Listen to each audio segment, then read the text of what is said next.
जय हिंद सभी फौजी पेंशनर बंधु।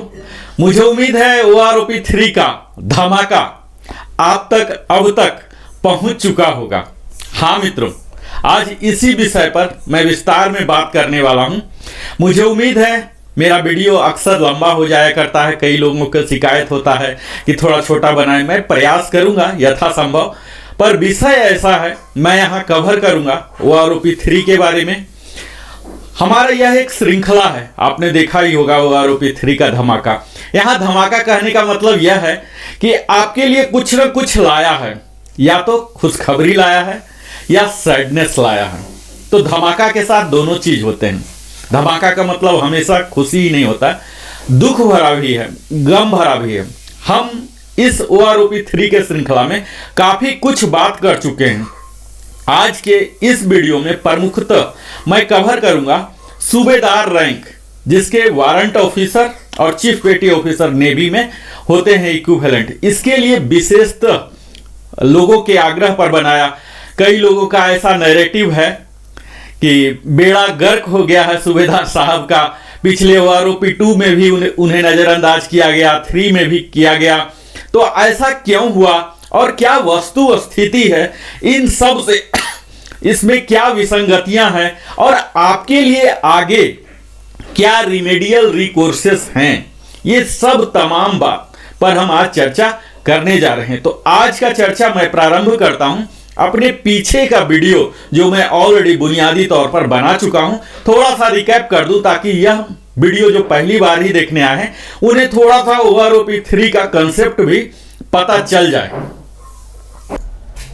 OROP 3 में जैसा कि हमने देखा कई प्रकार की विसंगतियां हैं, और इन विसंगतियों को अगर आप दूर करना चाहते हैं अपने रैंक के, अपने ग्रुप के, अपने क्वालिफाइंग सर्विस के लिए, तो इसके लीगल रिकोर्सेस क्या होंगे, रिमेडियल एक्शन क्या होंगे, इन सब पर भी मैं बात करने जा रहा हूं। मुझे उम्मीद है आप हमारे वीडियो से काफी लाभान्वित हो रहे होंगे। बहुत अच्छा रिस्पॉन्स मिल रहा है आप सबों को, बहुत बहुत धन्यवाद। 75,000 आज हमारे सब्सक्राइबर, हमारे फैमिली मेंबर्स की संख्या हो गई। यह आप सबों के सपोर्ट से ही संभव हुआ। मुझे उम्मीद है आप इसी तरह से सपोर्ट देते रहेंगे। हमारे चैनल को अगर पहली बार आए तो जरूर ही सब्सक्राइब करें, यह हमारा भी मनोबल बढ़ाता है। हम कितना परिश्रम करते हैं, रिसर्च करते हैं, ये सब का इनाम यही है जो आप लाइक करते हैं, सब्सक्राइब करते हैं। लोगों के साथ भी साझा करें। और मैं यहां बता दूं कि आप अपने कमेंट के द्वारा अपना पार्टिकुलर समस्या बता सकते हैं, पूछ सकते हैं, या अगर कुछ आपके पास आइडिया है तो वो बता भी सकते हैं। मैं प्रयास करूंगा यथाशीघ्र आपके सवालों का जवाब दूं, आपको सलाह दूं।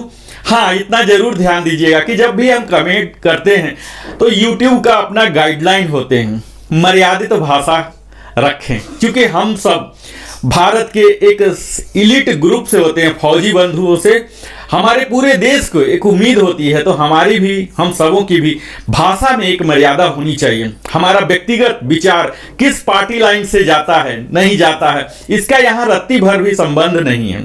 OROP 3 में जो वस्तु स्थिति है उस पर बात किया जाए, उसके पेचीदगी की, उसमें क्या कमियां हैं उसे लिखें, ताकि जो हमारे हायर अथॉरिटी हैं, ये सब भी सारे सोशल मीडिया का एनालिसिस किया जाता है, और वहां पर आपके जो भी पॉइंट्स हैं अगर जेन्युइन है तो निश्चित ही उस पर कार्य किया जाएगा। अभी तक का यही इतिहास रहा है कि लोगों की आवाज प्रजातंत्र में हमेशा उसकी ही प्रमुखता दी जाती है। तो आवाज उठाना बिल्कुल सही है, लेकिन भाषा थोड़ा सा मर्यादित हो तो बेहतर माना जाता है, और यही हमारा सभ्य समाज का एक प्रमुख पहचान भी होता है। तो आइए हम अब अपने विषय, मुख्य विषय वस्तु पर आते हैं।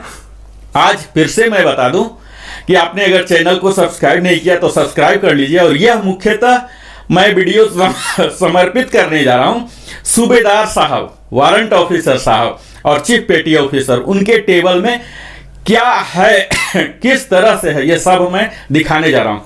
आइए तो आइए हम आज देखते हैं।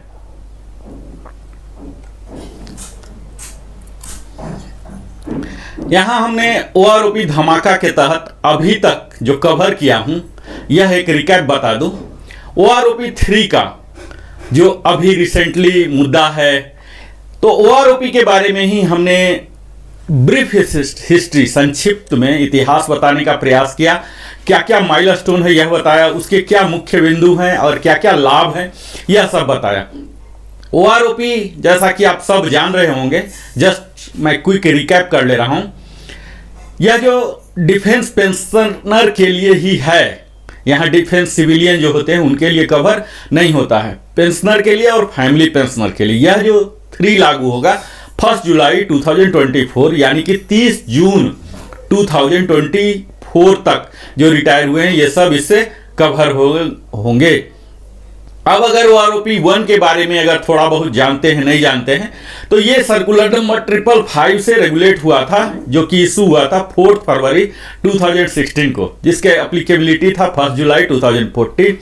4 इंस्टॉलमेंट में एरियर हुए थे। इसी तरह से ओआरओपी 2 का सर्कुलर था 666, जो कि इशू हुआ था 20 जनवरी 23 को, और एप्लीकेबिलिटी था इसका 1 जुलाई 2019 से, जो कि 4 इंस्टॉलमेंट में दिए गए थे।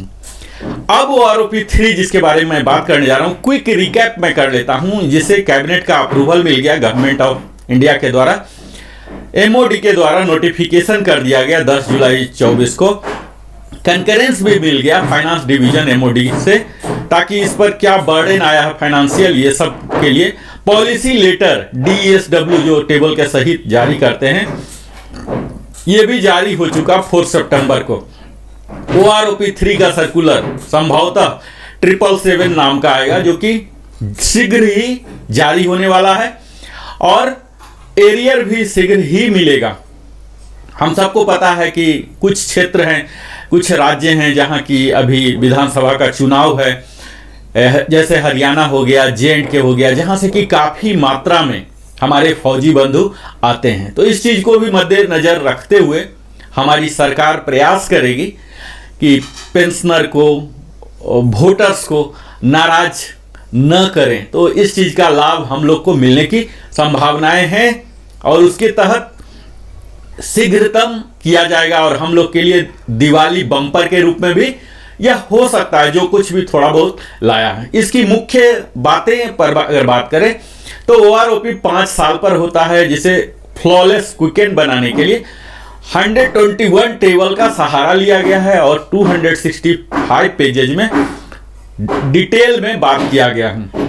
इसमें रिटायरिंग, सर्विस, स्पेशल सभी पेंशनर कवर हो रहे हैं। डिसेबिलिटी में इनवैलिड लिव लाइफ डिसेबिलिटी, वार इंजरी, इम्पेयरमेंट रिलीफ, वार इंजरी एलिमेंट, वार इंजरी, सब इसमें ऑर्डिनरी, स्पेशल, और सारे रैंक जैसे कि commissioned officer, JCO, others, non combatant, ये सब कवर हो रहे हैं। Army, navy, air force, DSC, territorial army, retired, discharge, invalidated out, died in service और आफ्टर, ये सब कवर हो रहे हैं। इसमें कुछ एक्सेप्शन है जो कि अपने मर्जी से गए हैं, वो कवर नहीं होंगे। खासकर 1 जुलाई 2014 के बाद से जो भी गए हैं वो कवर नहीं होंगे। यहाँ आपको एक प्रमुख बात मैं बता दूं कि जिनका भी पेंशन है, फैमिली पेंशन है, अगर वो घटके है, जैसे मैं अभी टेबल की चर्चा करूंगा, और इसमें अगर निगेटिव ग्रोथ है तो आप रत्ती भर भी चिंता न करें, क्योंकि निगेटिव ग्रोथ नहीं होगा। आपके पेंशन में हमेशा आपके एडवांटेज में ही रखा जाएगा, डिसएडवांटेज में कदापि नहीं होगा। यानी कि लेस वैल्यू होते हुए भी आपको पुराना वाला वैल्यू दिया जाएगा। तो ये सब इसकी खासियत है। एप्लीकेबिलिटी पर हमने बात कर ही लिया है। नॉन एप्लीकेबिलिटी को देख लीजिए। नॉन एप्लीकेबिलिटी में मुख्यतः रिजर्विस्ट और पेंशनर हैं, जैसे कि जिसे एक एनोमली के तौर पर देख सकते हैं, जो पीएमआर हैं, प्री मैच्योर रिटायरी, और रिजर्विस्ट पेंशनर हैं, वो इनसे ओआरओपी 3 के एम्बिट में नहीं आते हैं, एक्स ग्रेसिया वाले नहीं आते हैं। और यूके, एचके, सारे केसीआईओ पेंशनर ये सब कवर नहीं होते हैं। पाकिस्तान बर्मा आर्मी पेंशनर ये सब कवर नहीं होते हैं। इसमें जो मेथोडोलॉजी है ये हमें समझने की जरूरत है कि यही जो मेथोडोलॉजी है यही त्रुटिपूर्ण है, और इसी के कारण हर रैंक में, हर ग्रुप में और हर क्वालिफाइंग सर्विस में जो अभी टेबल में त्रुटियां दिख रही हैं यही हैं। तो इसे हमें बेहतर से समझने की जरूरत है। यहाँ 3 पैरामीटर्स को मुख्यतः कंसीडर किया गया है, जिसमें मुख्यतः हमारे रैंक है, ग्रुप है और क्वालिफाइंग सर्विस है, कितना लेंथ ऑफ सर्विस करके हम आए। और इसमें जो डाटा लिया गया है, सैंपल डाटा 2023 के रिटायरी, यानी कि 2023 वर्ष में जो भी रिटायर हुए उनका जो भी मैक्सिमम पेंशन था उस रैंक, ग्रुप और क्वालिफाइंग सर्विस और जो मिनिमम था उसके एवरेज को कंसीडर किया गया है, यहां सैंपल डाटा के रूप में लिया गया है। यहीं से हमारी एनोमली शुरू हो जाती है। क्वालिफाइंग सर्विस में कई जगह ऐसे होते हैं कि उनके पास डाटा नहीं है, तो आप देखेंगे कि लोअर क्वालिफाइंग सर्विस वाले यानी कि कम समय वाले भी ज्यादा ले रहे हैं कई बार या बराबर ले रहे हैं, उन्हें एक ब्रैकेट बनाना पड़ गया। इसी तरह से हम रैंक में भी देख सकते हैं कि कई जगह आप देखेंगे कि लोअर रैंक के भी, मैं उदाहरण के साथ भी बात करूंगा, लोअर रैंक वाले भी हायर रैंक से ज्यादा ले रहे हैं।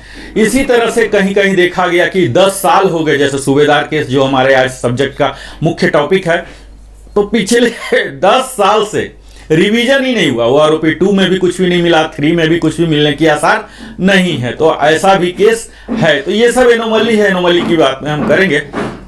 यहां यह देख लेना है कि जो भी इंस्ट्रक्शंस OROP 3 को थोड़ा सा प्रेसाइज डॉक्यूमेंट किया गया है, हालांकि 265 पेजेज हैं, लेकिन इसमें कई सारी बातें हैं जो OROP 1 में है, OROP 2 में है, वही एज इट इज इंस्ट्रक्शन रहेंगे। अगर उसमें बदलाव नहीं किया गया है तो यहां पर उसे मेंशन नहीं किया गया है।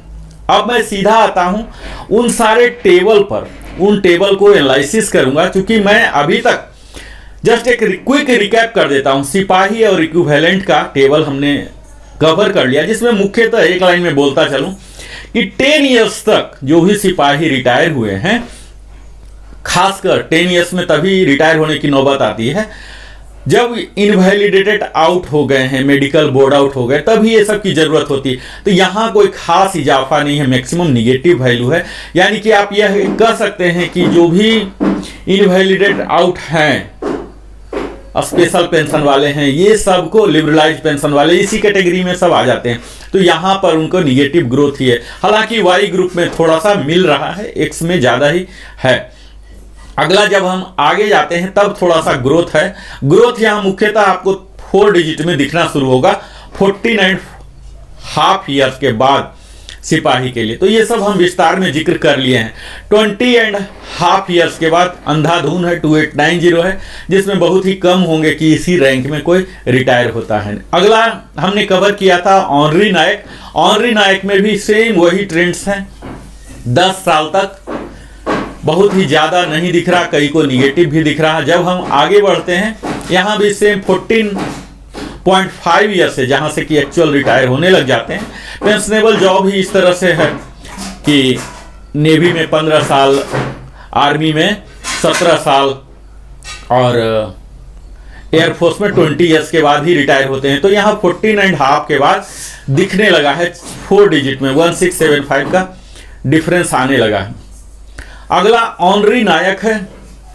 ऑनरी नायक LAC लीडिंग, इसमें 20 के बाद तो कोई होते नहीं है, तो यहाँ भी अंधाधुन जो कि ट्रिक दिखाया गया है यहाँ 2890, जो कि कोई एलिजिबल नहीं होंगे। अगला रैंक है नायक एंड इक्विवेलेंट, जिसमें आर्मी में काफी लोग इसमें जाते हैं, लेकिन 10 साल तक कोई नहीं जाते हैं। 10 साल तक जाने वाले जो भी होते हैं ये लिबरलाइज पेंशन वाले, मेडिकल बोर्ड आउट वाले, स्पेशल पेंशन, इस तरह के किस्म के ही होते हैं।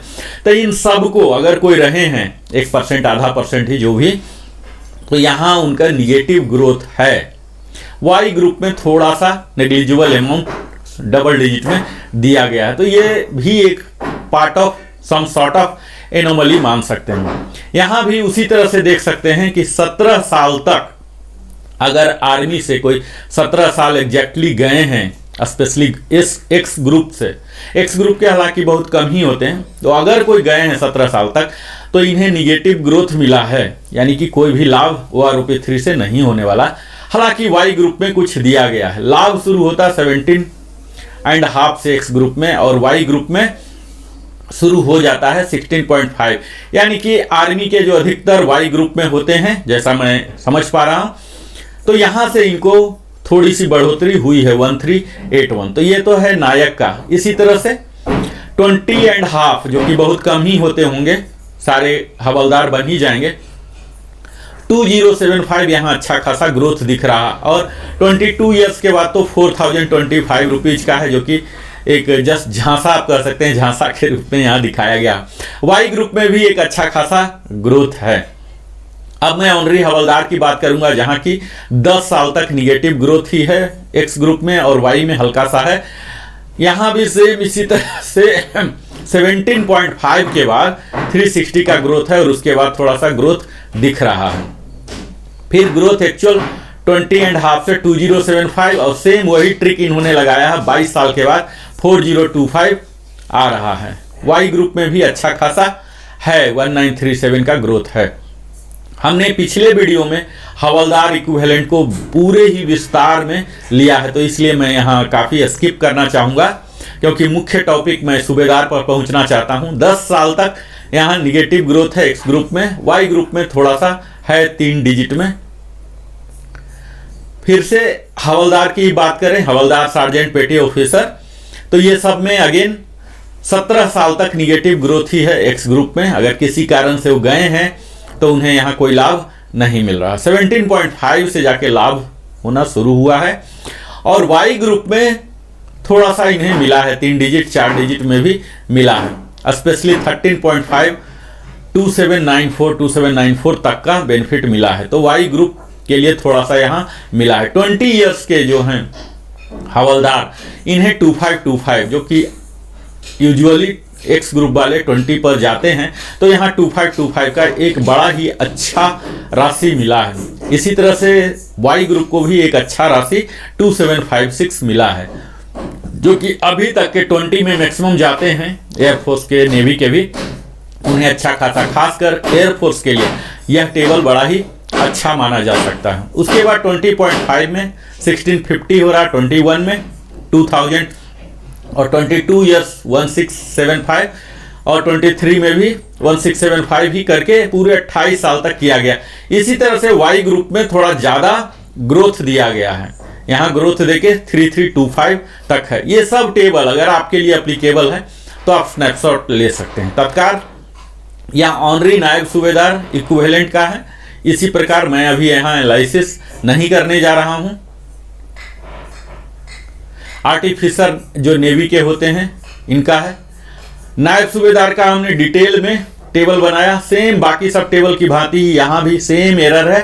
10 साल तक जो लिबरलाइज और मेडिकल बोर्ड आउट में गए हैं, इनके लिए समस्या है जो बहुत ही कम होंगे, लेकिन अगर ऐसा है तो इनके लिए निगेटिव ग्रोथ ही है नायब सूबेदार के लिए। यहाँ देख लीजिए कि 20 ईयर्स तक नायब सूबेदार के साथ बहुत ही गलत कार्य किया गया, स्पेशली एक्स ग्रुप में टोटल निगेटिव ग्रोथ ही है नायब सूबेदार का 20 ईयर्स तक। वाई ग्रुप में यहाँ इन्होंने 15 ईयर्स के बाद देना शुरू किया है, थोड़ा सा अमाउंट 950 925 तक भी गया है नायब सूबेदार में। अब इससे ऊपर नायब सूबेदार में ही 20.5 में अगर कोई जाते हैं 20 प्लस करके, अगर 20 करके कोई गए हैं तो इन्हें OROP 3 से कोई लाभ नहीं हो रहा। 20 से ऊपर करके अगर गए हैं नायब सूबेदार JWO CPO करके, तब यहाँ से लाभ निगेटिव ग्रोथ का जो इम्पैक्ट था, जो संक्रमण था, वो यहाँ 20 के ऊपर से खत्म हो रहा है। तो यूजुअली 23 में जाते हैं तो यहाँ 1775 का लाभ हो रहा है उन्हें। अब यहाँ यह देखना है कि OROP 3 में ये सब वैल्यू है और OROP 2 में, लेकिन कई लोग को OROP 1 का ही लाभ हो रहा था, उन्हें प्रोटेक्शन मिला था। तो यह वैल्यू जो आप OROP 2 में देख रहे हैं, ये सेम वैल्यू आपके लिए अभी प्रेजेंट नहीं होगा, आपके लिए इससे ज़्यादा मिल रहा होगा। तो ये जो डिफरेंस यहाँ 1775 दिख रहा है, ये एक्चुअल डिफरेंस नहीं होगा, हो सकता है 700 800 600 का ही डिफरेंस हो। इसी प्रकार वाई ग्रुप में भी देख लीजिए कि यहाँ जो डिफरेंस दिख रहा है, अगर आप 2 बेनिफिशियरी रहे हैं तब तो ठीक है, नहीं तो अगर 1 ही बेनिफिशियरी तो ये मार्जिन घट जाएगा। तो ये केस टू केस डिपेंड करता है। यह तो नायब सूबेदार हुआ।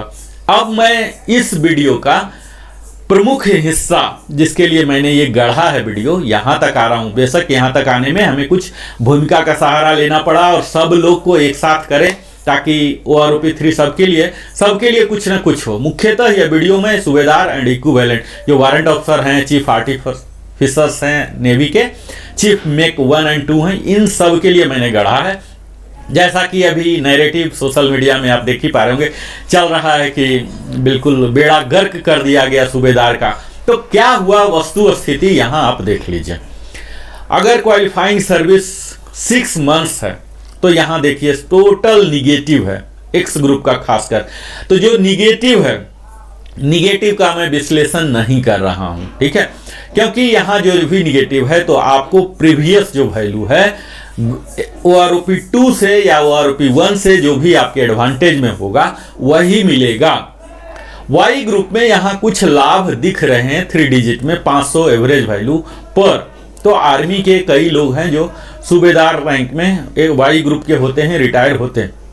लेकिन यहाँ यह देखने की बात है कि जो सूबेदार डायरेक्ट हवलदार से रिटायर हुए या नायब सूबेदार बने डायरेक्ट, जो कि बहुत ही कम पोस्ट होते हैं, वही इतना कम में जाएंगे। और इतना कम में जा रहे हैं यानी कि मेडिकली बोर्ड आउट हुए हैं या किसी इनवैलिडेशन इनएलिजिबिलिटी के कारण हुए हैं। तो ये सब बहुत ही रेयर केस है, इसलिए मैं इसे आगे बढ़ता हूँ। अब आगे बढ़ने से भी जहां से कि ये सब रिटायर होने लग जाते हैं 10.5 से भी बहुत कम होते हैं, लेकिन जो भी हैं अगर हैं तो यहाँ 19 ईयर्स तक मैं इस टेबल में देख पा रहा हूं टोटल निगेटिव वैल्यू है एक्स के लिए। यानी कि बहुत बड़ी त्रुटि आप कह सकते हैं कि सूबेदार के साथ किया गया है।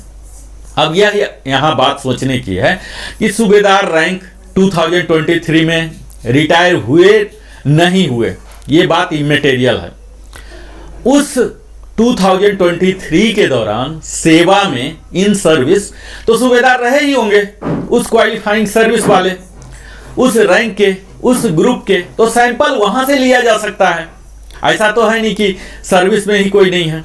तो उस सेवा में जो है उनके वैल्यू को लेके जो भी कंसीडर किया गया है यहाँ पेंशन के लिए, जो जो एलिमेंट हैं, मूल हैं, एमएसपी हैं और जो जो एलिमेंट है, ये सब को आप 50% कर दीजिए तो आपको यहाँ सूबेदार रैंक का भी मिल जाएगा। तो यहाँ बड़ा ही अकाल हुआ है।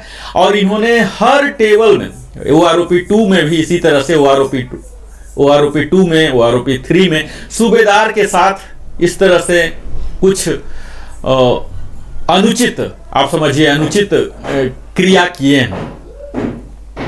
अब यहाँ यह देखना है कि अगर ये सर्विस होल्डर वाले का सैलरी का डाटा ले लेते उस qualifying service, how much he is drawing, तो अपने आप पेंशन का डाटा 50% कर दीजिए, मिल जाएगा। तो ऐसी कोई कमी की बहाना नहीं कि वहां पर कोई सैंपलिंग डाटा नहीं था। तो एक्स ग्रुप के साथ तो बहुत ही ज्यादा किए। हालांकि यह आप कह सकते हैं कि 19 ईयर्स तक बहुत कम लोग होंगे जो वारंट ऑफिसर बन भी गए और बन के रिटायर भी हो गए। ऐसे पॉसिबिलिटी बहुत ही कम होते हैं, क्योंकि आर्मी में तो सूबेदार बनने के लिए जो मिनिमम क्वालिफाइंग सर्विस है यही इससे ज़्यादा होगा। तो इसमें बहुत ही कम आएंगे, रेयर आएंगे। यहाँ देख लीजिए वाई ग्रुप में इन्हें काफ़ी कुछ मिल रहा, लेकिन 17.5 में देख लीजिए कि यहाँ 0 है। ये अचानक 0 कैसे हो जाता है हमें मतलब समझ से परे है। जबकि होना यह चाहिए था कि हम सब OROP का कयास क्यों लगा के बैठे हुए हैं, OROP 1, 2, 3, यानी कि हमारे लिए लाएगा, हर किसी के लिए कुछ न कुछ लेकर आएगा। इसी उम्मीद से हम लोग इतना एक्टिव रहते हैं सोशल मीडिया में। तो इस तरह की फार्मूला लगाना चाहिए, और फार्मूला तो बड़ा ही सिंपल है। हर वर्ष 3% इंक्रीमेंट होते हैं सेंट्रल गवर्नमेंट में, है ना। तो 5 साल पर आ रहा तो 15% हो गया, तो 15% सैलरी में हो रहा, तो सैलरी का आधा होता है, तो 7.5% कर दीजिए। तो मिनिमम हर रैंक में, हर ग्रुप में 7.5% की बढ़ोतरी तो होनी ही चाहिए, उसमें क्या संदेह है। लेकिन यहाँ 0 वैल्यू आ रहे हैं, तो यहाँ कहीं न कहीं त्रुटिपूर्ण है। अब यह देखने की बात है कि इंटेंशनली, ताकि जो आर्थिक बोझ पड़े सरकार पर, इस आर्थिक बोझ को घटाने के लिए किया गया है, या कहीं न कहीं इरोनियस है उसके प्रोग्रामिंग में, फार्मूला में, या टर्म ऑफ रेफरेंस जो इन्होंने बनाया है OROP के लिए, इसमें त्रुटि है। कहीं न कहीं त्रुटि तो है। अगर किसी को नुकसान हो रहा है तो कहीं न कहीं कोई कमी है, और इस कमी को भरपाई करने की जिम्मेवारी भी इन्हीं अथॉरिटी को जाता है, ताकि कोई भी डिसएडवांटेज नहीं हो। आप यहाँ यह देख पा रहे हैं कि सूबेदार ने क्या कोई अपराध किया है, कोई ऐसा गलत कृत्य किया है, देश के अहित के लिए किया है क्या? ऐसे कई लोग हो सकते हैं जो डिमोरलाइज हो सकते हैं। आप सोशल मीडिया पर देख सकते हैं कि कितने फ्रस्ट्रेशन भरे हुए ऐसे अमर्यादित वाक्यों का इस्तेमाल किया जा रहा है सूबेदार के द्वारा और उनके इक्विवेलेंट रैंक। तो ऐसा नहीं होना चाहिए।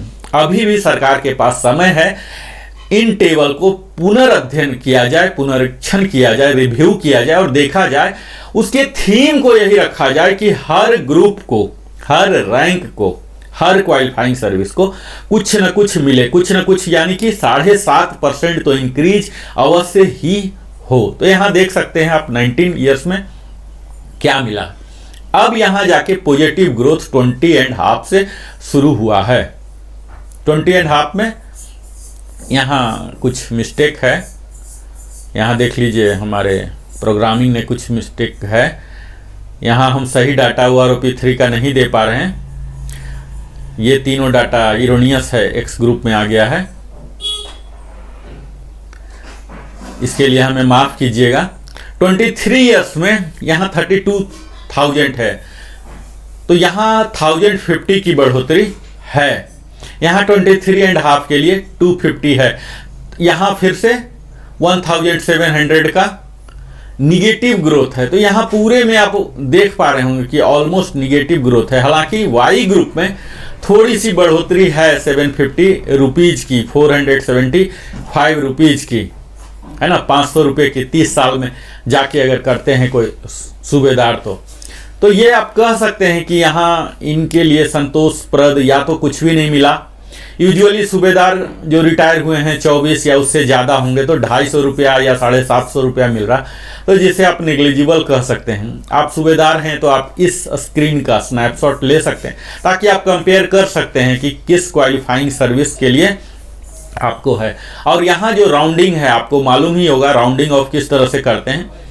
20.5 में वो आएंगे जो कि 20 ईयर्स और 3 महीने से एक दिन भी ज़्यादा किए हैं तो, और 6 महीने तक। और फिर से अगर 20 ईयर्स और 6 महीने से ज़्यादा, ठीक है, और 20 ईयर्स 9 महीने से कम तो यहीं पर आएंगे। और अगर 20 ईयर्स 9 मंथ से एक दिन भी ज़्यादा हो गया है तो 21 ईयर्स का होंगे। इस तरह से इसका राउंडिंग ऑफ होता है। तो यहाँ आप देख पा रहे होंगे कि बड़ा ही उदास करने वाला है टेबल सूबेदार साहब के लिए। अब मैं यह बताऊं कि यह तो टेबल आपको एज इट इज दिखा ही। अब इसके लिए सूबेदार साहब को या जो लोग भी हैं जिनको कि इससे असंतुष्टि है या नाराजगी है, फ्रस्ट्रेशन है, उनके लिए क्या है। तो सबसे पहले तो आप इस टेबल को देख के बिल्कुल क्लियर हो जाइए कि वास्तव में ये है क्या आपके लिए, कैसे आप इसे एडवांटेज में बदल सकते हैं। तो इसके लिए यह है कि आप सबसे पहले तो टेबल को अध्ययन करें, उसके बाद आप मीडिया में जहां जहां भी डाल सकते हैं इसको हाईलाइट करें और इसका प्रेजेंटेशन दें। आप अपने रिकॉर्ड ऑफिस को दें, PCDA इलाहाबाद को दें, DSW को दें, MOD को दें और भी हायर अथॉरिटी को अपने प्रेजेंटेशन को सारे मेरिट के साथ अपने केस टू केस करके दें। और इसे अगर मास में दें तो निश्चित ही है यह लाभप्रद होंगे, क्योंकि एक सूबेदार की जो सेवा में जिम्मेवारी होती है इससे हर कोई अवगत है और इसको सम्मान मिलना चाहिए। पेंशन हमारा ऐसा है कि यह इतनी मात्रा अवश्य होनी चाहिए कि समाज में हम एक प्रतिष्ठित होकर एक सम्मान पूर्वक अपनी जो कॉमन मिनिमम जो ज़रूरत होती है इसकी पूरा तो अवश्य ही करें। जैसे जैसे हायर रैंक्स होते हैं उनके लाइबिलिटी भी ज़्यादा होते हैं, मेडिकल इशू हो जाते हैं, तरह तरह के इशू होते हैं। तो इन सब को एड्रेस कर पाना, खासकर OROP जो कि JCO के लिए ही बनाया गया था, उनकी महंगाई को मिटिगेट कैसे किया जाए उसको रखकर, और जो सूबेदार से रिटायर हुए हैं बहुत ही कम मात्रा में रीएम्प्लॉयड हो पाते हैं, तो ऐसा कह सकते हैं कि उनकी एकमात्र आय का साधन पेंशन ही होता है। तो इसमें हमारी अथॉरिटी को अवश्य ही ध्यान रखना चाहिए कि हर रैंक को अवश्य ही दें। और आप सब पर ही जिम्मा है कि मर्यादित भाषा से, जो कॉन्स्टिट्यूशनल तरीका है, जो लीगल है, जो वैध है, कॉन्स्टिट्यूशनल है, उस रूट को फॉलो करते हुए इसे आगे लेके चलें। इसके लिए एएफटी भी जाया जा सकता है। आप लीगल जो एक्सपर्ट हैं, जो एडवोकेट हैं हमारे सोसाइटी में, इनसे भी कांटेक्ट करें आप, ताकि इस इशू को कैसे आगे बढ़ाया जाए। कई हमारे एक सर्विसमैन के सोसाइटी हैं, रजिस्टर्ड सोसाइटी हैं, उन सब के साथ मिलें, बैठें, आप देखें कि कितने ऐसे केस हैं, फिर फार्मूला में क्या त्रुटि है। मैंने जो अभी देखा, सूबेदार का जो अध्ययन किया, इसमें देखा कि काफ़ी सारी त्रुटियां हैं सूबेदार का। तो इस त्रुटि को हटाया जा सकता है, ऐसा नहीं है कि एक बार हो गया तो ये फाइनल है। सर्कुलर बनने के बाद भी रिवीजन आते हैं तो कई चेंजेस होते हैं, और इसी सकारात्मक सोच के साथ आप भी आगे बढ़ें। अगला वीडियो में मैं एक्सक्लूसिव सूबेदार मेजर और उसके इक्विवेलेंट को कवर करने जा रहा हूं। तो बहुत बहुत धन्यवाद। अगर आपने अभी तक मेरे चैनल को सब्सक्राइब नहीं किया है तो अवश्य ही सब्सक्राइब कर लें, लाइक करें, कमेंट करें। और यहाँ आप देखेंगे कि मैंने प्रयास किया कि हर रैंक का एक संक्षिप्त विवरण आपको दे सकूं। सूबेदार के लिए तो मैंने खास पूरे टेबल को एनालिसिस किया। इसके साथ भी कई तरह की विसंगतियां हैं, जो कि सिर्फ विसंगतियां पर मैं बात करते रहूं। मेरा प्रयास होता है हर वीडियो में आपको यथावत जिस तरह से तथ्य है उसको मैं प्रस्तुत करूं, उसका विश्लेषण करूं, उसमें क्या क्या कमियां हैं उसे सामने लाऊं, उसके कमियों को दूर करने के लिए हमारे ऊपर या और क्या ऑथोरिटी हैं इनको कैसे कर सकें। एक बहुत ही बड़ा इशू है, पहले से ही चल रहा है, जो कि एमएससीपी का है, प्री 2006। इस पर सरकार को काफ़ी गहन अध्ययन करना चाहिए। अगर कुछ बोझ भी पड़ रहा तो बोझ सह लेना चाहिए, क्योंकि जो एमएससीपी का कंसेप्ट है पोस्ट 2006 है। अब ये तो आरओपी के कंसेप्ट के अगेन खिलाफ चला जाता है कि 2006 के बाद वाले को उसका एडवांटेज मिलेगा और उससे पहले वाले का एडवांटेज नहीं मिलेगा। तो ये अपने आप में ओआरओपी का जो मुख्य थीम है, इससे डेविएशन हो जा रहा है। दूसरा चीज ये हो जा रहा है कि अभी जो टेबल नंबर 8 मैं अगला बात करूंगा, टेबल नंबर 8 जो आया है, अभी तो ये टेबल नंबर 7 का वीडियो है, टेबल नंबर 8 पर मैं जाऊंगा तो वहां भी देखिए विसंगतियां हैं कि जब वो आरोपी तो फिर से उन्होंने एक्स ग्रुप के लिए डिस्क्रिमिनेट किया है। तो इस तरह से कई विसंगतियां हैं जिसको कि हम धीरे धीरे आपके समक्ष प्रस्तुत करूंगा। और मुझे उम्मीद है आप हमारे साथ इसी तरह से जुड़े रहें। मेरा भी हौसला आप जाए करते रहें, सब्सक्राइब करें। हमारा जोश जो है आपके सब्सक्रिप्शन और लाइक पर ही है, यही हमारे लिए दक्षिणा है, समझिए। आपने अपने जीवन का बहुमूल्य समय हमारे साथ बिताया, इसके लिए दिल की गहराइयों से धन्यवाद। और फिर मिलता हूं नए वीडियो के साथ, फिर से इसी श्रृंखला को जारी रखूंगा। आज सूबेदार साहब का हमने कवर किया, अगले दिन यानी कि कल सूबेदार साहब मेजर सूबेदार का हम कवर करेंगे। तो अब हमें सूबेदार मेजर साहब का कवर करेंगे, एसएम साहब का। अब हमें इजाज़त दीजिए, बहुत बहुत धन्यवाद।